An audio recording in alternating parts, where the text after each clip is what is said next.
Bismillahirrahmanirrahim. Allahumma sholli wa sallim ala sayyidina Muhammadin wa ala alihi wa sahbihi asma'in nama ba'du. Saya punya sekian cerita ini Maulidur Rasul sallallahu alaihi wasallam.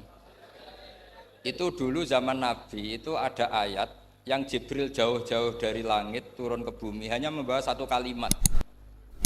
Sehingga syarat seorang mufassir itu termasuk tahu pertanyaan kalimat apa yang hanya satu diturunkan Jibril, yaitu kalimat minal fajr. Jadi dulu awal-awal Islam itu ada ayat kamu makan wakulu washrobu hatta yatabayyana lakumul khaytul abyadu minal khaytil aswad. Jadi kalau malam puasa itu orang boleh makan selagi melihat benang putih sama benang hitam itu belum kelihatan. Tapi kalau sudah kelihatan mana yang hitam, mana yang putih, berarti otomatis imsak. Itu sahabat entah saking lugunya, itu ya benar-benar masang benang hitam sama putih, dia makan. Nanti 1 jam dari makan misalnya diintip lagi, kok belum kelihatan makan lagi.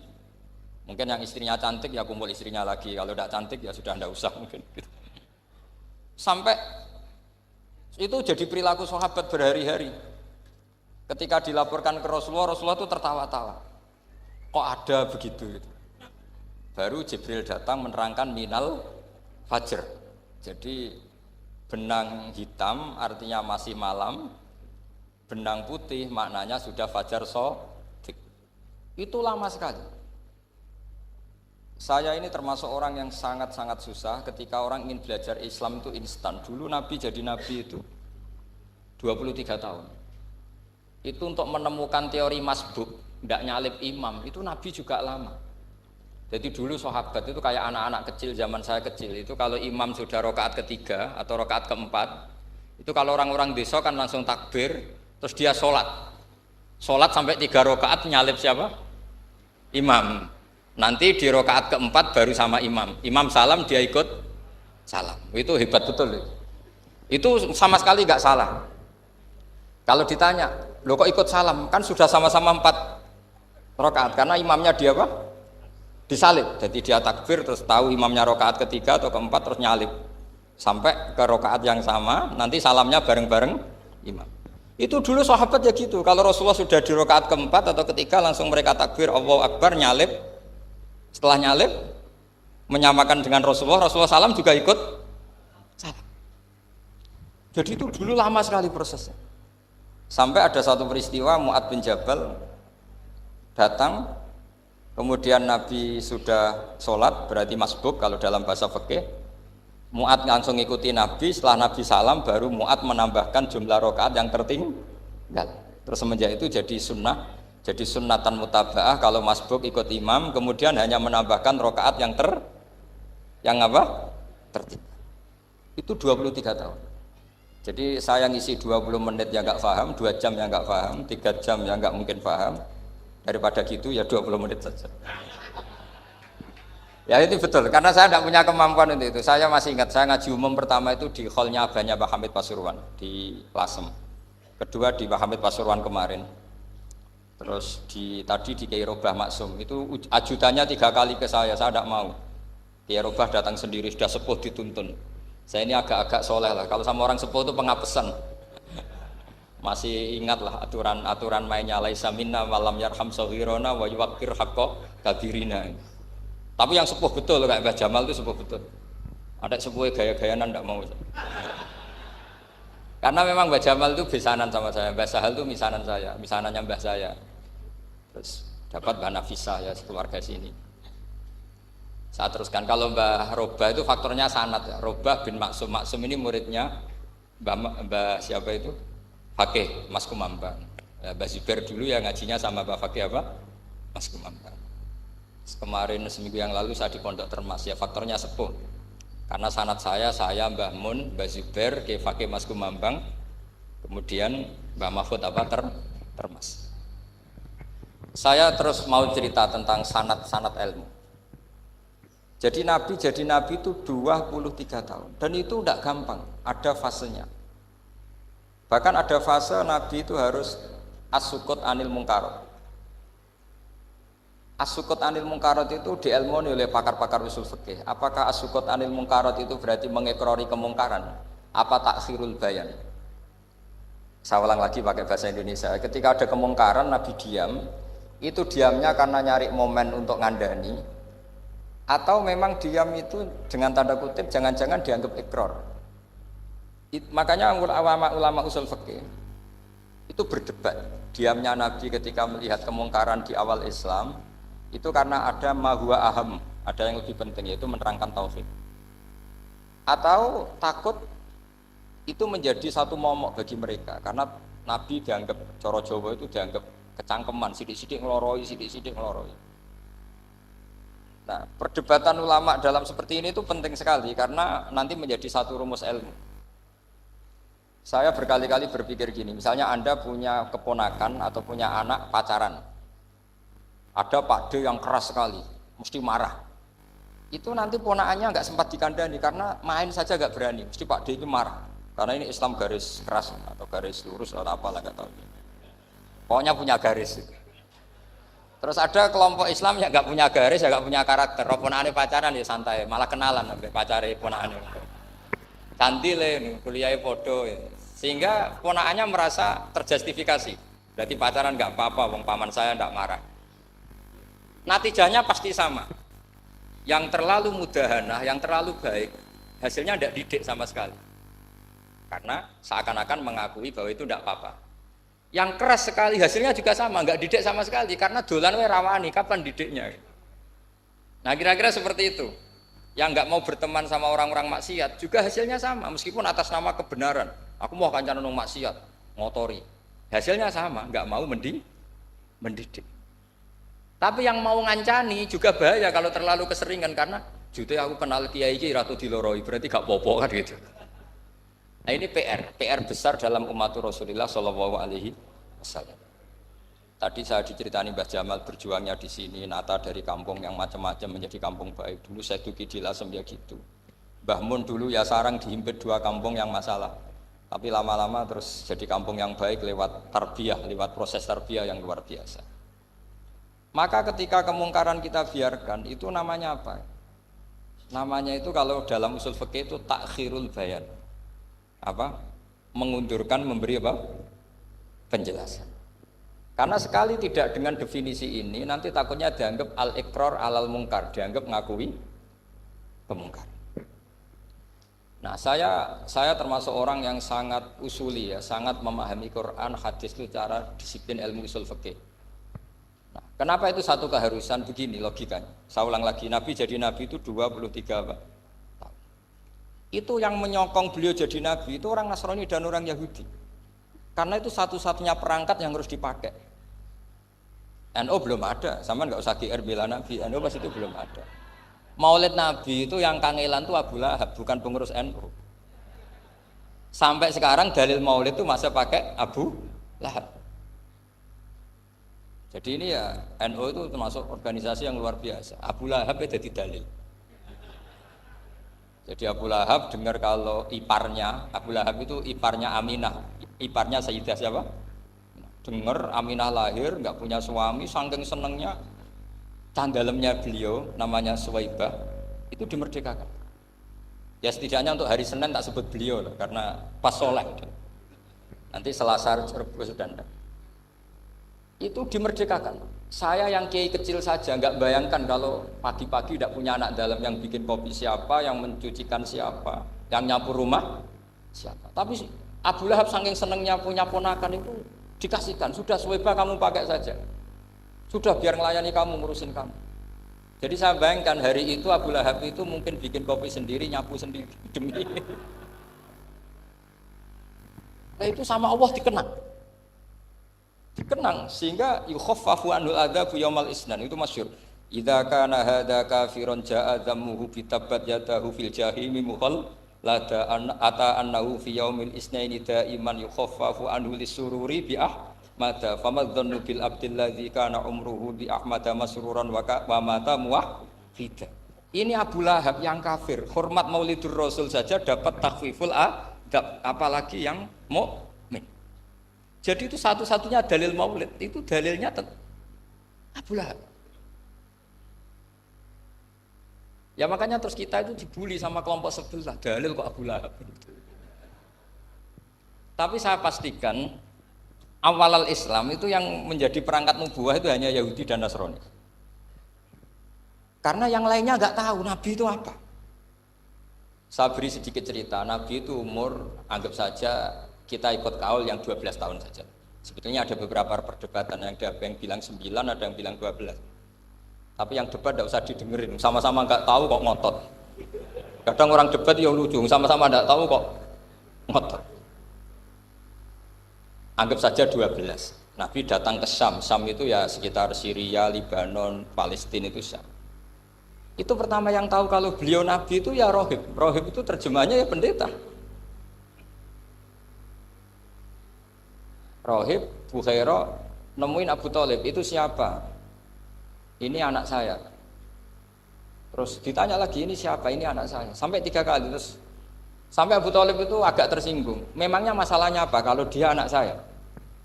Terus Ibu Bukhaira bilang gini, semua alamat Nabi pada anak ini itu ada semua, kecuali kecelakaannya satu, anak kamu. Loh, memangnya masalahnya apa? Karena alamatnya Nabi di Taurat dan Injil itu yatim, sementara ini punya bapak kamu, ini masalah. Jadi dilihat macanya sudah memenuhi kriteria, semua memenuhi kriteria, kecuali satu, karena punya bapak Abu. Akhirnya Abu Thalib ngaku, enggak, ini anak saya, ponakan saya. Akhirnya diketahui kalau ini benar-benar calon Nabi. Pertama yang tahu siapa? Pendeta. Karena yang punya khazanah kitab samawi itu ya para orang Nasrani dan Yahudi. Sehingga Al-Quran meskipun pada akhirnya ngeritik Yahudi Nasrani itu, tapi nggak bicarakan Yahudi dan Nasrani.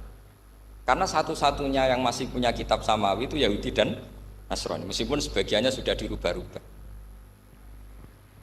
Alamat pertama itu seperti yang diceritakan di Barjanji, afi ainaihi humratun, matanya dilihat. Terus perlakuan pohon, saya pernah di pohon itu, pohon nubuah, itu umurnya ribuan tahun. Itu kalau Nabi duduk misalnya di arah barat, matahari dari barat, normalnya akan kena kesetrong matahari. Itu yang rubah itu dahannya. Jadi Nabi itu orangnya lugu, duduk aja nggak mau mikir. Memang syaratnya Nabi itu nggak boleh mikir, harus ummi itu lugu. Nggak boleh Nabi mikir besok makan apa, terus jabat apa, itu nggak boleh. Itu udah Nabi, itu maklar itu. Nabi itu nggak boleh mikir. Makanya Quran nyifati Nabi itu makun tata drimal kitab walal iman. Kamu itu tidak tahu kitab itu apa, iman itu apa. Jika Nabi itu nggak bisa jumpa pers, nggak bisa. Nabi kok memaklumatkan wah saya tadi malam, nggak bisa. Nabi itu justru bagus kelira-keliru pertama jadi Nabi. Nabi pertama ketemu Jibril itu dikira malakul maut, dia lari ketakutan. Zammiluni Khadijah, saya ini takut, itu tadi ada malakul maut, saya takut. Sama Khadijah dikemulin. Jadi Nabi itu nggak tahu kalau itu malaikat siapa? Jibril. Jibril nggak bisa dia kenalan nggak di seminar. Ini malaikat Jibril pernah kuliah di sini, nggak bisa seperti itu. Jibril itu ya aneh. Pertama ketemu Nabi, Iqra ya Muhammad, kamu harus baca ini. Kata Nabi, ma'a Nabi Qur'an, saya tidak bisa baca. Harus bisa. Dipaksa sampai 3 kali, Nabi tetap jawab, saya tidak bisa baca. Terus kata Nabi kenangnya, Tony, saya didekap, kamu harus bisa baca. Setelah baca dilepas, Nabi lari, pulang. Pulang terus bilang ke istrinya, Zammiluni. Ini secara nahwu agak aneh, karena mukhatabahnya perempuan satu, harusnya Zammilini. Kalau untuk perempuan harusnya idribi ya, unsuri gitu. Tapi karena Khadijah dihitung ahl itu keluarga, maka Nabi pakai khitab mudzakkar jamak Zammiluni. Jadi Nabi nggak tahu kalau pertama jadi Nabi. Karena syaratnya Nabi harus ummi. Justru karena ummi itu orisinil, semua yang dikatakan Nabi pasti dari wahyu. Nah, sing tadi Nabi sampeyan mikir, saya besok ngomong apa ya supaya orang tertarik. Makanya kamu nggak akan jadi Nabi. Selain sudah ditutup juga bahaya ini karena tadi. Makanya saya ngaji itu ya sekenanya saya tidak pernah ngaji itu mikir. Karena ngaji itu menarik ndak itu terserah nasib. Kalau nasib sedang baik, kamu tidak paham gini, wah Gus Baik ilmunya tinggi sampai kita tidak paham itu kalau nasib sedang baik. Kalau nasib tidak baik, ngomong sudah enak apa, wah sebulet tuh. Jadi sebetulnya ini masalah qalb, Allah yang muqallibal qulub. Kayak kamu kelihatan serius itu kalau nasib sedang baik dianggap pemikir. Kalau nasib sedang nggak baik, wong kok merengut terus, mesti begitu. Kalau kamu nasib baik, sering guyon, mesti orang komentarnya alhamdulillah itu ceria, gampang syukur. Kalau nasib gak bahagia, itu guya-guyu, jelas kan gitu. Sehingga Nabi itu memang gak boleh mikir. Sehingga diistilahkan ma kunta tadri mal kitab walal iman. Kamu itu tidak tahu Muhammad, kitab itu apa, iman. Justru itu bagus. Gak tahu itu bagus kalau untuk Nabi. Kalau untuk apa? Sehingga orisinil datang ke Khadijah, zamiluni zamuli. Jawabannya Khadijah lucu. Kamu betul ketemu orang seperti ini makhluk ya seperti ini nih. Iya kata Nabi. Itu Khadijah itu kacaunya bukan main. Khadijah itu kacau.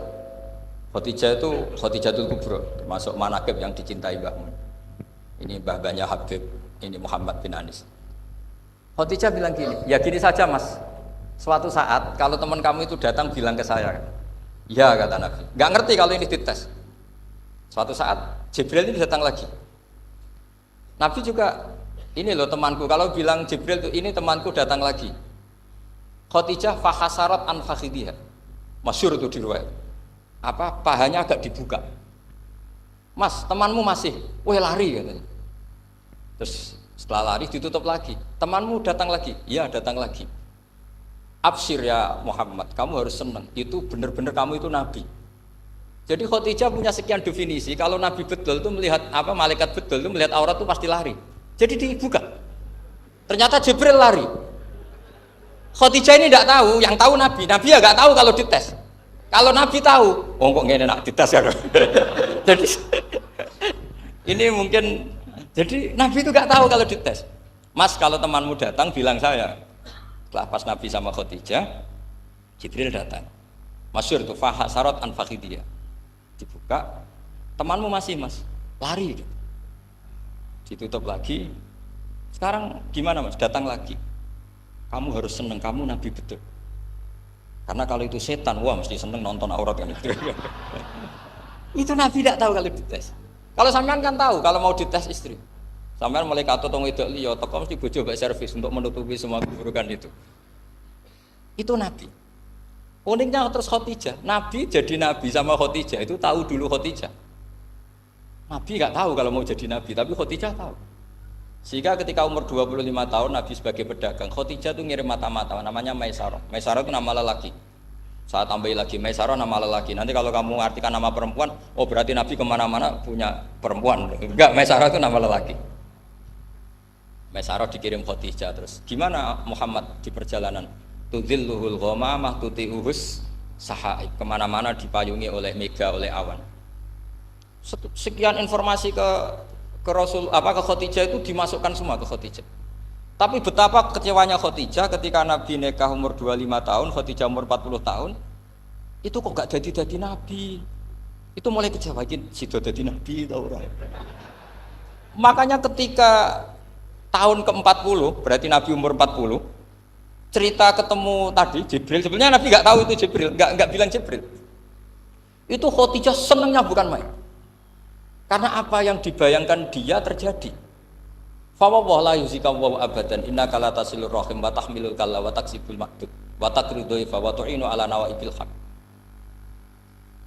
Ini kalau istilah bahasa Pak Said Akil, syarat jadi rais Suriah harus hafal katanya gitu. Sonono, syaratnya jadi ulama. Saya ini jadi ulama sebelum di NU. Makanya kata Mbah Mun dulu guyon kiai ono loro, ono kiai sing ning NU, berarti kiai sik lagi ning NU. Ono sing kiai NU nak gak pengurus NU ada di kiai gitu kan. Itu guyonannya Mbah Mun. Akhirnya Khadijah itu sempurnanya bukan main karena pernah ragu 15 tahun. Kan dari umur 25 sudah yakin kalau ini nabi, kemudian nggak tahu bukti berikutnya, makanya terus ini jadi nabi enggak. Setelah umur 40 benar-benar nabi, paginya diajak ke Waraqah bin Naufal, masih pernah paman sama Khadijah. Ya Ami, ini ibnu akhika mau cerita. Terus Waraqah ini Nasrani. Di kitab Bukhari disebut wa kana imro'an tanassara fil jahiliyah wa yaktubu Injil bil Ibraniyah masyaallah ayaktub. Jadi Waraqah itu penginjil. Pendeta. Tapi nanti loh kamu jangan salah paham terus kayak pendeta sekarang ada periode di mana Injil masih asli dan ada periode ini yang sudah muharraf. Itu kan ya itulah khasnya ulama sudah. Akhirnya Waraqah tanya, kamu ngomong saja ya Ibnu Akhi, manggilnya seperti itu. Akhirnya Nabi cerita ketemu Jibril, ketemu enggak, sebenarnya beliau enggak tahu itu Jibril cerita. Terus kata Waraqah, hadan namus alladzi ja'a bi Musa. Masih pakai bahasa namus, hadan namus alladzi ja'a bi Musa. Itu namus semacam malaikat yang mendatangi Musa. Terus uniknya Waraqah bilang gini, wa iyudrikni yaumuka ansuruka nasron mu'azzaron. Andai kan saya menemukan hari ketika kamu jadi nabi, akan saya bela mati-matian. Kapan itu, paman? Khina yukhrijuka kaumu, ketika kamu diusir oleh kaum kamu. Nabi sebagai orang baik, makanya GR jadi orang baik itu ya boleh. Nabi sebagai orang baik itu tanya, awamu khrijiyahum. Kalau kiye-kiye maknani awamu khrijiyah ana ta iku wong sing ngetokno ingsun hum utai kaumi. Masa saya nanti diusir kaum saya? Saya ini termasuk keluarga terhormat, perilaku saya baik. Masa saya nanti diusir? Terus kata Waraqah, tidak ada seorang pun yang jadi nabi kecuali nanti ngalami diusir. Jadi yang tahu mau diusir itu ya Waraqah. Nabi malah tanya, masa saya nanti diusir? Karena tadi syaratnya Nabi harus ummi itu keibu-ibuan. Jadi nggak tahu. Tapi nggak tahu di Nabi itu sifatu madkhin, sifat pujian, bukan sifatu naqsin, sifat apa? Kekurangan. Akhirnya Nabi mulai sadar, wah ini jadi Nabi tenan kan gitu. Jadi makanya kitab Fathul Bari, syarahnya Bukhari, termasuk komentarnya Said Muhammad di beberapa kitab beliau, di Mafahim, di beberapa kitab. Kamu jangan terlalu fikih. Kalau terlalu fikih kan nggak boleh mempercayai omongan orang kafir, orang ahli kitab. Karena awailun nubuwah itu yang komentar semua ahli kitab. Awailun nubuwah itu yang tahu bahwa Nabi Muhammad calon nabi itu semuanya data dari ahli apa? Ahli kitab. Sudah akhirnya Nabi ketemu Jibril lagi. Yang menurunkan ayat ya ayyuhal muddatsir qum fa'anzir wa rabbaka fakabbir wa thiyabaka fatahhir wa rujza fahjur wa la tamnun tastakfir wa li rabbika fasbir. Nabi mulai yakin ketemu Jibril. Setelah sering ketemu Jibril, Nabi ya dengan tanda kutip nggak tahu aturan mainnya lagi. Setiap ada pertanyaan bilang gini, sudah tak jawab besok. Mentang-mentang besok Jibril datang. Ternyata Jibril tidak datang. Sampai 40 hari. Akhirnya dibully sama umatnya. Mat jari so jawab ternyata tidak bisa. Piye Jibril ora teko. Akhirnya diwarai meneh. Ngene lho carane dadi nabi, wala taqulanna lisein ini fa'ilun dzalika hudan illa ayasya. Jadi Nabi, sudah kamu besok datang ke saya tak jawab karena Nabi mentang-mentang besok mau konsultasi sama apa? Jibril. Ternyata Jibril tidak datang karena Nabi lupa ada mengatakan insya Allah. Kalau Nabi itu tahu semua, pasti Nabi mengatakan insya Allah dulu. Tapi Nabi memang sebaiknya nggak tahu. Ummi, justru itu wa ma yantiqu anil hawa in huwa illa wahyun yuha. Itu beberapa peristiwa. Sehingga syaratnya jadi wali, karena wali itu warasatul anbiya. Ya kudu rada goblok sithik-sithik. Enggak boleh wali kok cerdas, analisis enggak boleh. Wali kok delok TV ngrungokno pakar-pakar analisis. Iku ora wali, jadi maklar. Enggak boleh. Jadi misalnya yang menang Pak Jokowi atau Pak Prabowo, enggak boleh pakai Pak Jokowi petahana, wah segini, enggak boleh. Wali kalau ditanya yang menang Pak Jokowi, Pak Prabowo, biadillah gitu aja. Itu urusan Allah. Itu alamatnya apa? Itu enggak penting, yang penting boleh ridhanya Allah. Enggak menarik figur-figur seperti itu wali. Sudah saya teruskan supaya clear ya masa Maulidur Rasul Shallallahu Alaihi Wasallam. Itu kita tidak punya data kecuali dari ahli kitab.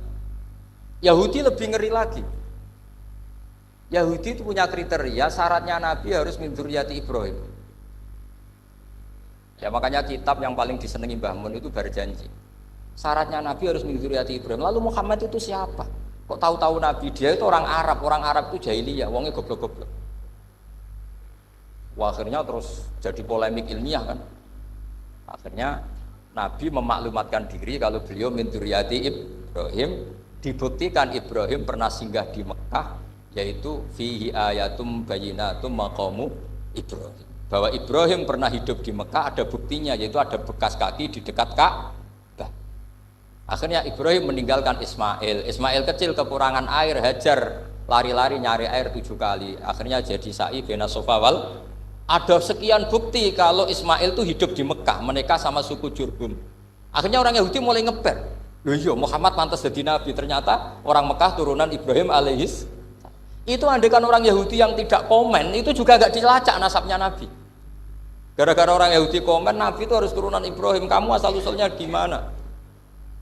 Akhirnya Allah sendiri yang menjawab bahwa Nabi lahir dari Ibrahim. Padahal Ibrahim itu orang Palestina. Logikanya gimana? Ternyata Ibrahim pernah singgah di Mekah. Ada bekas kakinya, ada ritualnya yaitu lari bena sofa wal mar'ah, menceritakan wal marwah, menceritakan apa? Ibrahim ketika nyari apa? Siti Hajar ketika nyari apa? Itu disebut fihi ayatum bayyinatum maqamu. Maka berjanji itu kitab yang masalah madaih itu bagus secara tarikh. Jadi kitab madaih itu beda-beda. Ada yang kayak Habib Ali. Habib Ali itu lebih ke isek itu berontok. Jika saya suka baca Simtud Duror itu kalau pas isek, pas berontok. Berontok itu ya pas kangen Nabi, biasanya saya wudhu terus baca Simtud Duror, itu pas isek. Tapi kalau saya ingin baca sejarah suka berjanji. Kalau Habib Ali jelas isek. Yang duriannya sekarang di Solo termasuk Habib Muhammad bin Husain bin Anis bin Alwi bin Ali yang punya Simtud Duror. Jika kalau beliau baca sholawat ya sholatan yattasulu biha ruhul musalli alaihi fayam basitu fi qalbi siru nuri ta'aluki bi wa hubbi fayuktabu biha bi inayatillahi nabu fi hisbi. Kalau berjanji enggak, dia tahu problem utama Nabi itu nasabnya karena beliau orang Quraisy, orang jahiliyah yang dikira enggak punya darahnya Nabi Ibrahim. Maka beliau pertama ngarang diantaranya wa ba'du fa'aqul huwa Muhammad bin Abdullah bin Abdul Muttalib wasmuhu Syaibatul Hamdi Humidat Hisalusaniyah. Saya pastikan Muhammad cucunya Abdul Muttalib. Dia yang punya pintu yang mau masuk ke Ka'bah namanya Babu Bani Syaibah. Itu nama lain dari Abdul Muttalib. Terus diteruskan Abdul Muttalib bin Hasyim terus sampai wa adnanu bila raibin itadawil ulumin nasabiyah ila dhabihi Ismail nisbatuhu wa muntan. Karena berjanji ingin ngomong, ingin memaklumatkan ini Muhammad. Kamu kira orang mana? Beliau adalah turunan Ibrahim. Kayak apa alimnya yang ngarang berjanji? Nah, saya berkali-kali ngomong di mana-mana. Lah berjanji itu nasibnya kurang baik. Dibaca bahasa Arab, yang baca nggak paham, yang dengar nggak paham. Akhirnya kubu sebelah dianggap baca mantra. Nah, terus dihukumi bid'ah kan? Coba kalau itu ditulis bahasa Indonesia. Nasab Muhammad. Dia punya bapak Abdullah, punya mbah Abdul Muttalib gini-gini. Paling kubu sebelah tidak akan bilang bid'ah, mesti ngomong ini buku sejarah. Jadi gara-gara bawa wajah bahasa Arab, sing maca ora paham, sing nyenggaki ora paham, terus koyok mantra. Sing kritik yo luwih ora paham. Sudah akhirnya. Jadi berjanji itu bela-belain Nabi itu yang dilihat sisi nasab. Makanya beliau ngendikan wa'adnanu bila raibin intadawil ulumin nasabiyah ila dhabihi Ismaila nisbatuhu wa muntan. Itu juga orang Yahudi. Akhirnya orang Yahudi banyak yang iman. Ternyata Muhammad itu tidak orang lain. Sampai mereka bilang Muhammad minal asbab. Muhammad itu enggak lain saudara kita. Akhirnya orang Yahudi banyak yang iman. Jadi pertama Nabi jadi Nabi itu yang tahu ya orang Yahudi dan orang Nasrani karena mereka pasti punya sisa-sisa kitab samawi. Yaitu yang diceritakan Ka'bil Ahbar. Ya al-haditsus tsani an Yasar bin Atha an Ka'bil Ahbar. Qala allamani abi Tawrata ila sifran wahidan kana yaktimuhu wa yudkhiluhus sunduk falamma mata bi fatahtuhu fa idan fi nabiyyun yakhruju akhiras zaman maulidu bi Makkah wa hijratu bil Madinah wa sultanuhu bisyam. Jadi ini saya urun nerangkan maulid. Tapi jangan diundang lagi. Ya, pokoknya saya ini kaidahnya jelas. Kalau tidak pernah sepuh ngundang saya haram. Aturan fikihnya kan gitu. Kalah alim ngatur yang alim haram. Kalah tua ngatur sing tua haram. Tapi nak wong tua ngatur sing nom ana kemungkinan halal. Mergo ana kemungkinan sing nom ra nurut wong tua iku dosa. Makanya kalau saya dipanggil yang pernah sepuh waduh cocok ra cocok ya samina wa ta'na. Karena Mbah Jamal ini abahnya Gus Rozin, biasanya Basal. Terus saya pokoknya tak ingat saya pengajian umum itu baru ke-7 ke 8. Semoga ya nanti sampai mati ya jumlahnya masih bisa terhitung. Tapi kalau ngaji rutin saya terus ngaji rutin. Saya pernah baca hikam di Jogja khatam. Kalau di pondok saya sudah nggak terhitung saya khatam berapa kitab nggak terhitung karena saya sering ngaji rutin. Sehingga Diba itu kitab kesayangan Habib Ali. Habib Ali sebelum ngarang Simtud Duror itu beliau nginduk kitab apa? Diba masyhur. Jadi saya ulang lagi ya, kalau Diba sama berjanji lebih ke tarikh, kalau Habib Ali ke Ishaq, semuanya baik.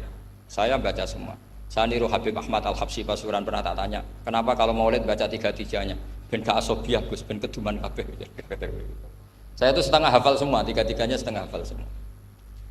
Berjanji cerita, Al-Hadis Susah Dibak, yang ini Dibak, Al-Hadis Susani an Yasar bin Ato an Kabil Akbar. Kata Kabil Akbar, saya ngaji sama bapak itu Taurat itu khatam. Tapi saya itu iskal itu janggal. Kenapa ada satu lempiran yang nggak diajarkan? Disimpan fisunduk. Jadi orang Yahudi itu ada baiknya. Mestinya kalau mangkal kan dibakar supaya hilang jejak. Enggak. Karena Yahudi itu ada unsur nubuah. Karena babanya Yahuda bin Yakub bin Ishak bin Ibrahim. Tapi Yahudi yang orisinil ya. Saya berkali-kali ngaji bilang Israel itu kalimatu madhin, pujian. Sehingga Israel disebut wa ani faddaltukum alal alam, itu Israel yang bani karena ada gennya Nabi. Kalau Israel yang sekarang itu nation, sebuah negara. Mereka ada yang Zionis, ada yang turunan Eropa, Amerika, terus Islamfobia. Itu beda Israel yang negara dengan Israel yang bani. Kalau yang bani itu ada unsur gen para apa? Nabi, sehingga ya bani Israel. Tapi kalau Israel sekarang nama sebuah negara, sehingga ketika Allah bilang ya Bani Israel itu khitabnya pada penduduk Medina. Kenapa? Karena penduduk Medina zaman itu banyak yang keturunan Nabi Ibrahim alaihis salam. Jadi Israel di Quran itu bukan nama sebuah negara, nama sebuah turunan, sehingga disebut ya Bani Israel, he anak turune Israel. Kita tahu Israel nama lain daripada Nabi Yakub bin Ishak bin Ibrahim. Ya karena memang saya nekuni ilmu.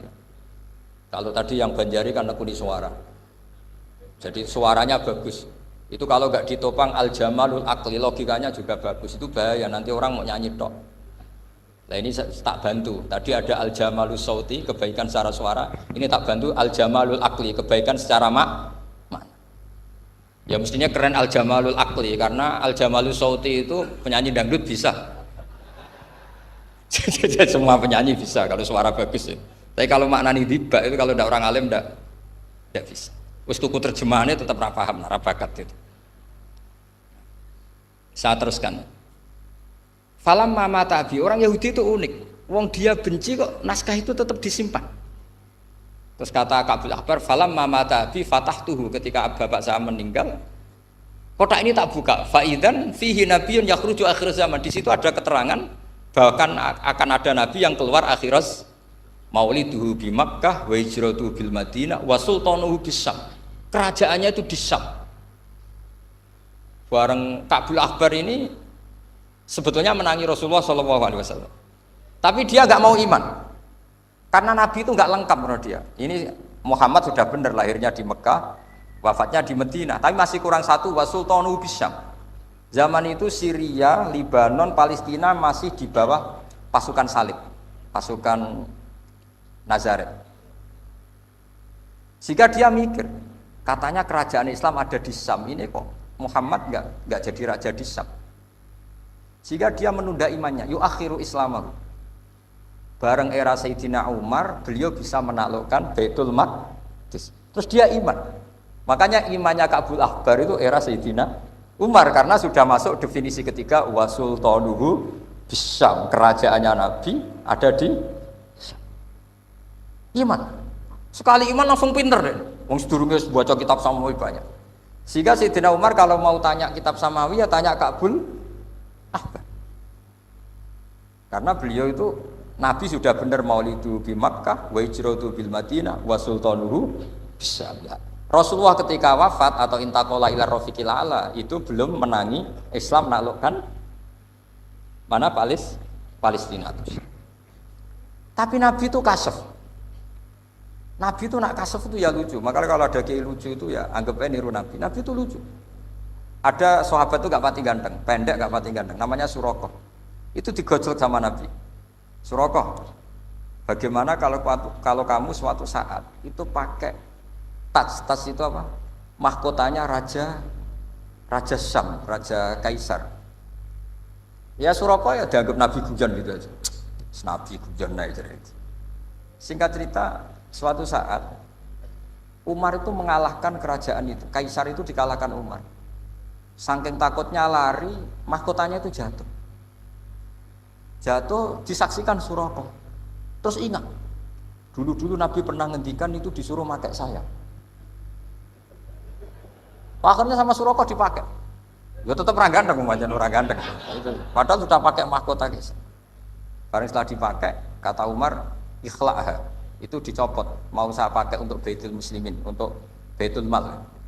Kata Suraqah, bukankah Nabi ngendikan kalau ini yang pakai saya? Jawabnya Umar, innama yaqulu Rasulullah lital bisaha, walam yaqul litamlikaha. Kata Nabi hanya ngendikan kamu disuruh pakai, tapi tidak disuruh memiliki. Kayak apa Rasulullah kasefnya? Itu kata orang-orang yang pernah ke Turki. Saya belum pernah ke Turki, tapi saya hafal hadis sahih ini. Itu ditulis di masjid Turki itu, la taftahunnal Konstantinia. Kamu akan bisa mengalahkan pasukan Konstantinopel.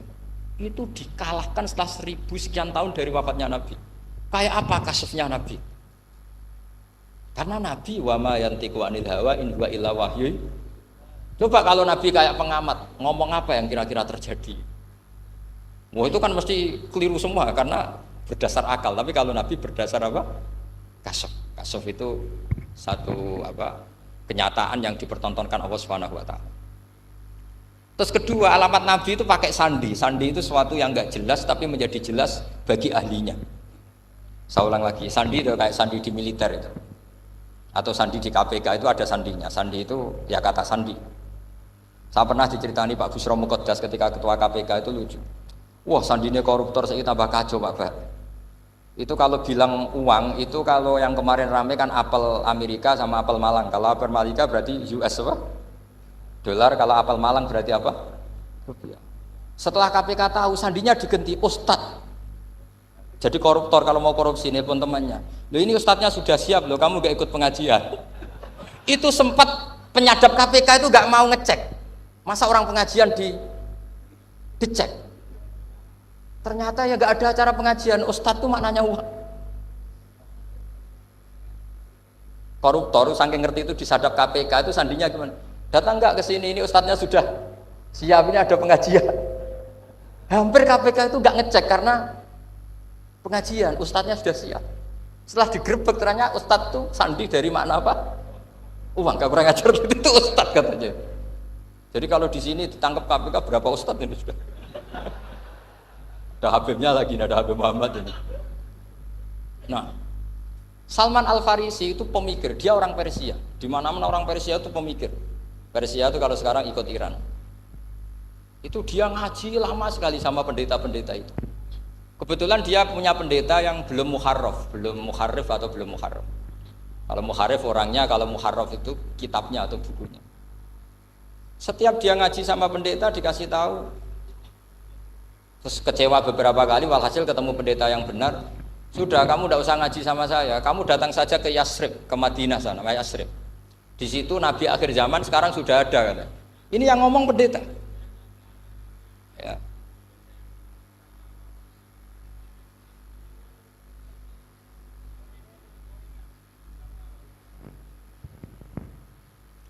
Ya terus sandinya itu 3. Itu aneh semua sandi. Sandinya pertama layak balus sodaqah. Lalu saya tahu kalau itu Nabi gimana. Pas itu posisi di Babylon. Babylon itu sekarang ikut Irak. Babylon itu ikut Irak. Dia orang Persia, kira-kira sekarang Iran. Terus dia kerja di Babylon. Kalau sekarang ikut Irak. Makanya ada yang cerita Nabi Ibrahim itu orang Babylon. Berarti orang mana? Irak. Kemudian pindah ke Syam.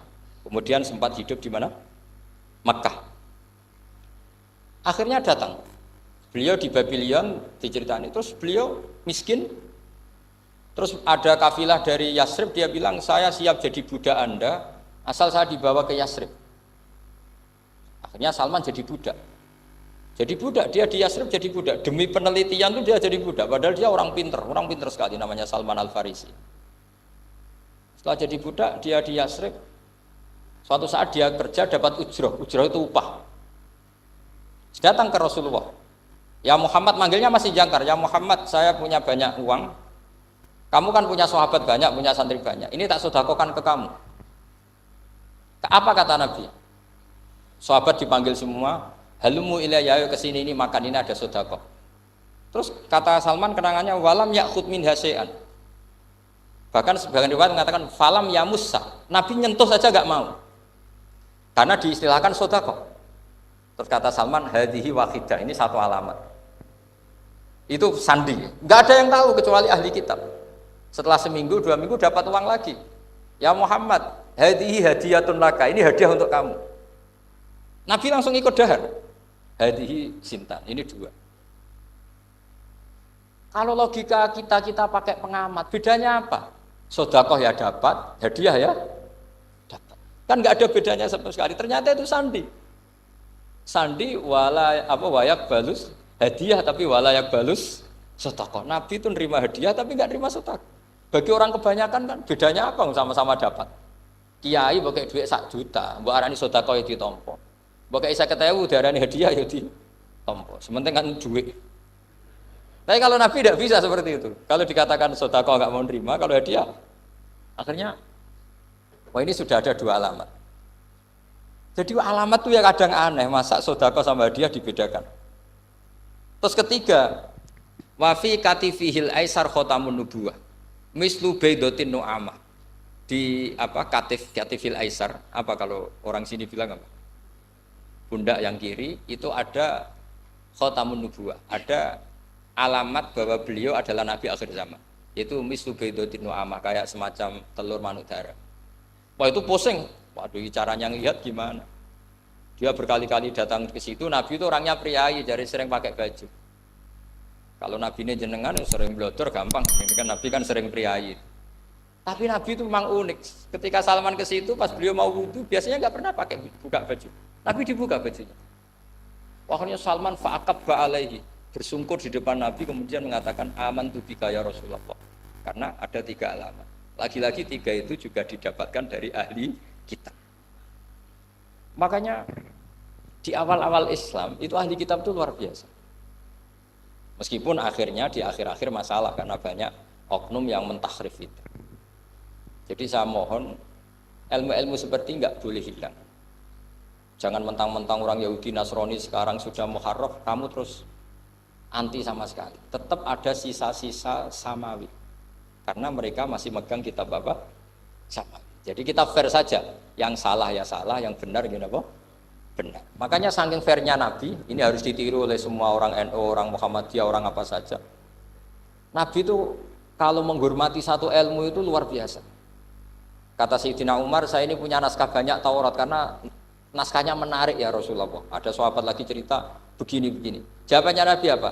La tusaddiquhum wa la tukadzibuhum. Kamu ya jangan bilang iya, ya jangan bilang tidak.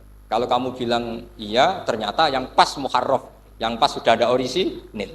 Kamu bilang, wah itu bohong semua, ternyata ada yang masih orisinil. Kayak apa Rasulullah hati-hatinya? La tusaddiquhum wa la tukadzibuhum. Kalau sekarang enggak, orang ekstrim, pokoknya salah. Kalau tidak kita pokoknya salah. Iku ora ono hadise. Sing ono iku emosine, paham nggih? Jadi Nabi itu fair, kalau sesuatu enggak mesti ya la tusaddiquhum wa la tukadzibuhum. Kamu ya jangan bilang iya, ya jangan bilang tidak. Faqulu amanna billah wa ma unzila ilaihi. Jadi ini kebanggaan kita terhadap Rasulullah Shallallahu Alaihi Wasallam. Terus persinggungan Nabi dengan Yahudi Nasrani itu unik. Terus diantara lagi yang ditulis itu wasallal kiblaten, dan Nabi pernah sholat di 2 kiblat. Ternyata betul. Kita tahu Nabi sholat di Ka'bah, ketika di Madinah diminta sama Allah disuruh sholat ke Baitul Maqdis, dan itu kiblatu Anbiya. Akhirnya orang Yahudi banyak yang iman karena sesuai definisinya wa annahu sholla al-kiblaten. Nah alamat-alamat seperti ini orang sudah, lah itu dibak berjanji. Itu fase betul menerangkan itu. Jadi saya bilang kalau Simtud Duror itu madainya isek, luar biasa brontonya Habib Ali. Sampai ketika beliau baca sholawat itu tidak kayak sampean. Sampean baca sholawat, sholawat isitok wis tanhalu bil uqadu wa tanfariju bil qurabu wa tubdu bil hawa ijo. Sholawat sing kena go nyaur utang, go kabul kajate wonya gitu. Sholawatnya sekali permintaannya panjang sekali. Kalau Habib Ali enggak, makanya saya suka sama sholat beliau. Sholatan yattasilu biha ruhul musalli alaihi. Dengan sholawat ini rohnya yang membaca sholawat sambung sama rohnya Rasulullah SAW. Barokahnya sambung menjadi mencintai. Barokahnya mencintai fayuk tabu biha Binayatillah fi hisbi barokahnya mencintai ditulis termasuk umatnya Rasulullah sallallahu alaihi wasallam. Nah, selawat sampean kan enggak seneng sing tan halu bil uqad, semua problem hilang. Watan fariju bil kurab, semua kesusahan hilang. Watu bil hawajat kabul kajate. Watu nalu biro ghaib kasil sing seneng-seneng wis pokoknya sudah. Saya itu ya kadang iskalnya selawat isi tok jalukane cek akeh. Ya tapi itu tetap baik ya. Piro-piro tawasule mbek selawat ra Gunung Kawi ngoten mawon nggih. Tetap baik gitu. Tapi ya ada kelasnya yang sholatan ya tasilu biya ruhul musolli alaihi. Ini sudah sholawat sek. Pokoknya butuhe sambung Kanjeng. Sampean butuhe kabul. Jadi ya tidak apa-apa lah. Piro-piro tawasule mbek selawat ora mbek Gunung Kawi. Ngoten mawon. Assalamualaikum warahmatullahi wabarakatuh.